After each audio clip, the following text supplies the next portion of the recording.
வந்து dinner ready பண்ண போகிறேன். உங்களுக்கு வந்து ஞாபகம் இருக்கான்னு தெரில, நம்ம லாஸ்ட் சண்டே வந்து ஹோம்மேட் பன்னீர் பண்ணியிருந்தோம்ல. ஸோ அந்த பன்னீரை வச்சு இன்றைக்கி டின்னருக்கு வந்து கிரேவி ரெடி பண்ண போகிறோம். ஒரு சிம்பிளான பன்னீர் கிரேவி, ஆனால் செம்ம டேஸ்ட்டாக இருக்கும். ஸோ இங்கே பார்த்தீங்கன்னா ஃபஸ்ட்டு வந்து நான் ஒரு ஸ்பூன் ஆயில் ஹீட் பண்ணியிருக்கேன். அதில் பாதி க்ரீன் கேப்சிகம், 3 சின்ன தக்காளி, அதுக்கப்புறம் ஒரு சின்ன வெங்காயம் இவ்வளவும் ஆட் பண்ணி இதை வந்து ஒரு 2-3 மினிட்ஸ் வந்து வதக்கிடலாம். ஆக்சுவலி இந்த கிரேவியோட பேஸ் வந்து நான் ஆல்ரெடி உங்கள் கூட ஒரு மட்டன் கிரேவி வந்து தீபாவளி விலாகில் ஷேர் பண்ணியிருந்தேன். கிட்டத்தட்ட அந்த கிரேவி பேஸ் தான், பட் கொஞ்சம் டிஃப்ரெண்ட்டாக வரும். ஸோ இதை வந்து ஒரு 2-3 மினிட்ஸ் வதக்கிடலாம். தனித்தனியாக வதக்கணும்னு இல்லை, ஒன்றாவே போட்டு மொத்தமாக வதக்கிடலாம். ஸோ இப்போ இங்கே பார்த்தீங்கன்னா நம்மளோட வெஜிடபிள்ஸ் எல்லாமே நல்லா வதங்கியாச்சு. இப்போ இதை வந்து மிக்சியில் எடுத்து நல்லா ஸ்மூத்தாக அரைச்சி எடுத்துகிட்டு வந்துடுறேன். ஸோ இப்போ இதே பேனில் நான் அரைக்கிறதுக்கு அதை எடுத்துட்டேன். இதே பேனில் ஒரு 2 டேபிள் ஸ்பூன் ஆயில் ஹீட் பண்ணிக்கோங்க. இதில் நம்ம என்ன பண்ண போகிறோம்னு பார்த்தீங்கன்னா, நான் இதில் வந்து கொஞ்சம் கேப்சிகம் வந்து என்கிட்ட கலர் கேப்சிகம் இருக்குது. அது எல்லாத்தையும் ஒரு 2 மினிட்ஸ் தனியாக வதக்கி எடுத்துருவோம். ஸோ நான் வந்து 3 கலர் ஆட் பண்ணுறேன்.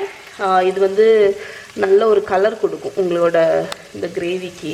கேப்சிகம் வதங்கும் போதே லேசாக இதுக்கு தேவையான அளவு உப்பு போட்டுக்கோங்க.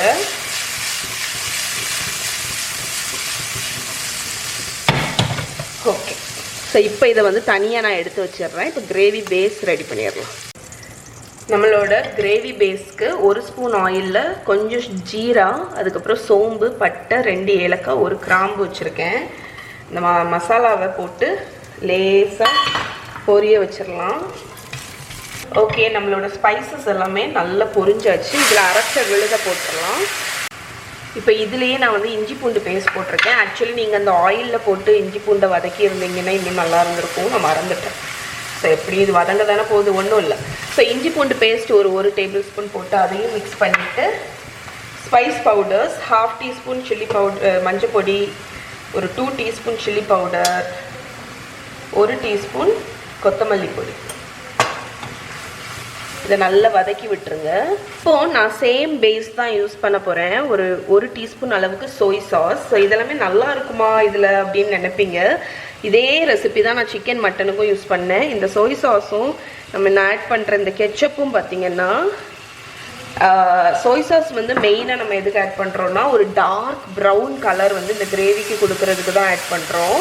நீங்கள் என்ன தான் வந்து மசாலா பொடியெல்லாம் போட்டாலும் அந்த கலர் வராது. உங்களுக்கு அந்த சோய் சாஸ் கொஞ்சம் ஆட் பண்ணுறோம்ல, அதுதான் அந்த கலர் கொடுக்கும், இந்த ஒரு ப்ரௌன் கலர். ஸோ இது வந்து சைனீஸ் ஃபுட்டு மாதிரியெல்லாம் டேஸ்ட் பண்ணாது.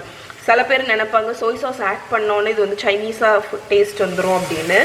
பட் அப்படி கிடையாது. சோய் சாஸ் வந்து ஒரு சால்ட்டி அண்ட் ஒரு கேரமலைஸ்டு ஃப்ளேவர் தான் இந்த டிஷ்க்கு கொடுக்கும். ஸோ இந்த சோய் சாஸ் ஆட் பண்ணோன்னே இந்த கலரை பார்த்தீங்களா, ஒரு ப்ரௌன் கலரில் மாறிடுச்சு. இது வந்து அந்த இதை ஆட் பண்ணால் மட்டும்தான் கிடைக்கும். ஸோ நான் இதே ரெசிபி மட்டனில் பண்ணியிருக்கேன், சிக்கனில் பண்ணியிருக்கேன், ரொம்ப நல்லாயிருக்கும். ஸோ அதனால் உங்களுக்கு வெஜிடேரியன்லேயும் செஞ்சு காணிக்க போகிறேன். ஸோ நான் வந்து சோய் சாஸும் ஆட் பண்ணியிருக்கேன். ஒரு ஸ்ப்ளாஷ் வந்து டொமேட்டோ கெச்சப், ஒரு டேபிள் ஸ்பூன்லேருந்து 2 டேபிள் ஸ்பூன். இப்போ இந்த கிரேவிக்கு தேவையான அளவு தண்ணி ஊற்றிக்கோங்க. ஸோ இந்த கிரேவிக்கு எவ்வளோ உப்பு தேவையோ அந்த உப்பை ஆட் பண்ணிக்கோங்க. ஸோ இப்போ நம்மளோட கிரேவி கொதிக்க ஆரம்பிச்சிருச்சு. இதில் நம்ம கேப்சிகம் நம்ம வதக்கி வச்சுருக்கோம்ல, அந்த கேப்சிகம், நான் வந்து கொஞ்சம் பட்டாணி ஆட் பண்ணுறேன். இதெல்லாமே வந்து ஒன்று நம்மளுக்கு எக்ஸ்ட்ரா வெஜிடபிள்ஸ்க்கு, இன்னொன்று வந்து மெயினாக டேஸ்ட் அண்ட் ஹெல்த்துக்கு தான். எவ்வளோ வெஜிடபிள்ஸ் ஆட் பண்ணுறோமோ அவ்வளோ நல்லது. ஸோ இதில் வந்து கேப்சிகம், பட்டாணி ரொம்ப நல்லாயிருக்கும் இந்த கிரேவியில். இப்போ நம்மளோட பன்னீர், இது வந்து ஹோம்மேட் பன்னீர். இதோட ரெசிபி லிங்க் வந்து நான் கீழே கொடுக்குறேன். சரிங்க, பாருங்கள். ஓகே, ஸோ நம்மளோட எல்லா வெஜிடபிள்ஸ் எல்லாமே ஆட் பண்ணியாச்சு. இது எல்லாமே வந்து ஈஸியாக குக் ஆகிற வெஜிடபிள்ஸ் தான். நம்மளோட பட்டாணி பார்த்திங்கன்னா ஃப்ரோசன் தான், அதனால் டக்குன்னு குக் ஆகிடும். ஸோ ஒரு 2 மினிட்ஸ் லோ ஃப்ளேமில் இருக்கட்டும்.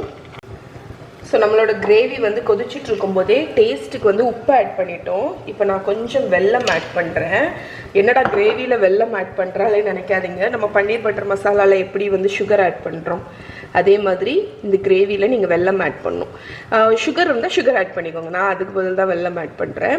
அது வந்து இந்த கிரேவியோட டேஸ்ட்டே வேறு லெவலுக்கு கொண்டு போகும். நான் கொஞ்சமாக ஆட் பண்ணியிருக்கேன். நீங்கள் டேஸ்ட் பார்த்துட்டு உங்களுக்கு எக்ஸ்ட்ரா வேணும்னா கூட நீங்கள் ஆட் பண்ணிக்கலாம். ஓகே, ஸோ இது ஒரு கொதிக்கட்டும், கொஞ்சம் ஒரு சிம்மில் ஒரு 2 மினிட்ஸ் இருக்கட்டும்.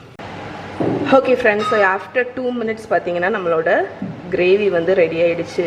எப்படி இருக்குது பாருங்கள். ஓகே, இங்கே பாருங்கள், நம்மளோட சிம்பிளான ஒரு பன்னீர் கிரேவி ஹெல்த்தியாக ரெடி ஆகிடுச்சு.